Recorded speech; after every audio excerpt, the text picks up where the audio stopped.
مرحبا بكم أصدقائي. قبل البدء بالقصة اشترك في القناة وفعل زر الجرس حتى يصلكم كل جديد، ولا تنسوا أن تدعمونا بالضغط على زر الإعجاب.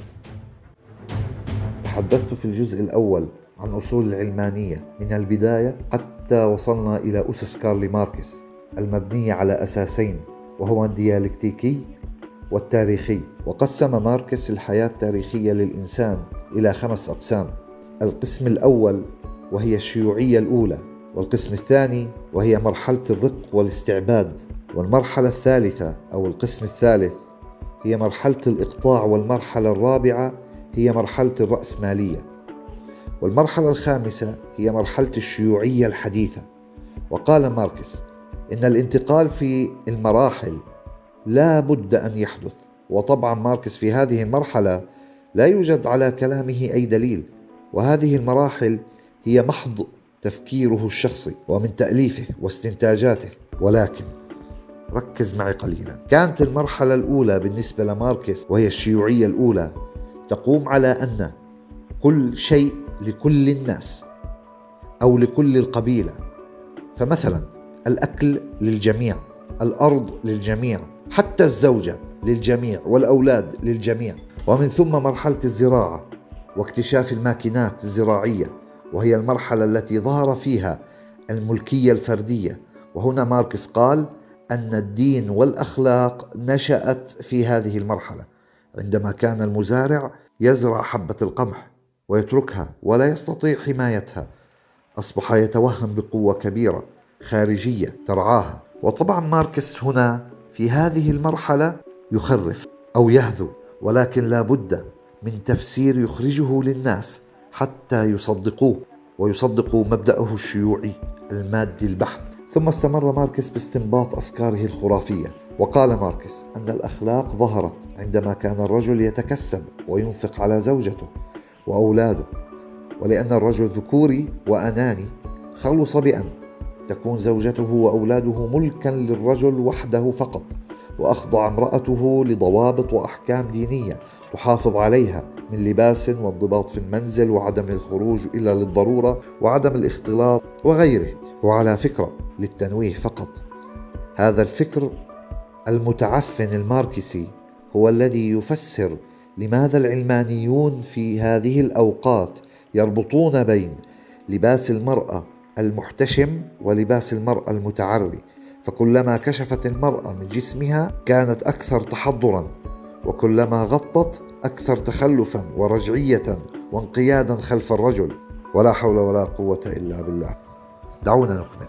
وعندما ظهرت المصانع تحولت الشعوب من شعوب زراعية إلى شعوب صناعية، وأصبحت المرأة تذهب للعمل وقادرة على الكسب بسبب التقدم العلمي والصناعي في ذلك الوقت، مما أدى إلى ضعف سلطة الرجل على المرأة، وأصبحت المرأة أكثر حرية ويمكن أن تفعل ما تشاء لأنها قادرة على الكسب كالرجل. وبالتالي فقد المجتمع كثير من روابطه الاجتماعية والدينية. وفي هذه المرحلة وصل ماركس لأهدافه، وهي الانحدار الأخلاقي والانهيار الأسري والانحدار الديني. ثم جاء فرويد أو سيغموند فرويد، فلم يكن أفضل بكثير من ماركس، فقد قام فرويد بوضع نظريته الجنسية التي هي باختصار أن القيم والأخلاق والانضباط ما جاء إلا بسبب الشهوة الجنسية القوية للإنسان، حيث قال فرويد، وأنا أنقل من فرويد من كلام فرويد، وأنا أعلم أن هذا الكلام ليس منطقي وليس عقلاني، ولكن لا بد من تبرير المادية البحتة من قبل هؤلاء. يقول أن الإنسان يولد بشهوة جنسية قوية جدا تصل إلى أن يكون الإنسان يتعامل مع أمه بطريقة شهوانية، وما يمنعه من هذا الأمر الفظيع هو وجود أبيه، ولحب الولد لأبيه لأنه أبوه يرفض التقرب لأمه بسبب حبه لأبيه. وهنا ظهرت الأخلاق والقيم بأنه لا يجوز أن تمس الأم لأنها لأبي. وهنا سؤالي لك أخي المشاهد، هل تصدق هذا الكلام؟ وجوابي لك نعم صدقه، هكذا كانت مبادئه، حتى أنه اخترع قصة تبين كيف بدأ الدين والحلال والحرام، وبصراحة أستحي أن أذكرها لأنها قصة شنيعة ولا يقبلها لا عقل ولا منطق ولا دين طبعا، ولكنه مثله مثل ماركس يجب أن يبرر للمادية البحتة ويقنع المجتمعات الغربية بها. أما بطلنا الثالث في هذه الفظاعات الفكرية هو إيميل دوركايم أو إيميل دورحايم، عالم اجتماع، وهو الذي أسس لتقبل الأفراد لجميع الأوامر والتوجيهات من المجتمع ولو كانت غير مقبولة اجتماعيا وقبيحة، وذلك بفكرة العقل الجمعي، وهي نزعة القطيع المبنية على أفكار داروين أن الإنسان أصله حيوان ويسير دون وعي. ولكن دوركايم كان أذكى من فرويد في المسميات وسماها العقل الجمعي. وفي النهاية كانت أفكار ماركس وفرويد ودوركايم قد تشربتها المجتمعات الغربية، ومع مرور الزمن وحدوث التطورات التكنولوجية والصناعية أصبحت العلمانية الحديثة هي السائدة في الغرب، ولو اختلفت المسميات، إلا أن الأساس هو هذه الأفكار البائسة لماركس وفرويد ودوركايم. وعند تفكك الدول العربية وانشغالها بأمور الحياة المادية وابتعادها عن ضوابطها الإلهية، انتهز الغرب واليهود هذه الفرصة وبدأوا بإدخال العلمانية إلى دولنا العربية، وبدأت تظهر حقوق الإنسان التي هي بالأصل ما هي إلا تقييد للإنسان وجعله كالحيوان.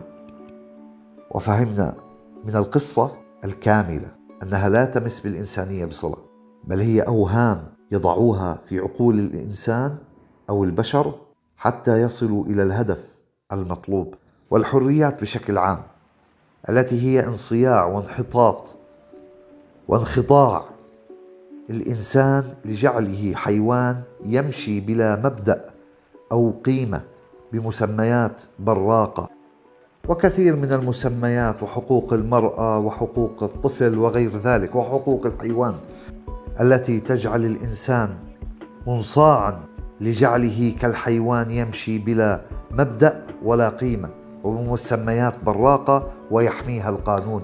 شكرا لكم لمتابعة الفيديو، لا تنسوا الاشتراك في القناة وتفعيل زر الجرس حتى يصلكم كل جديد. إلى اللقاء.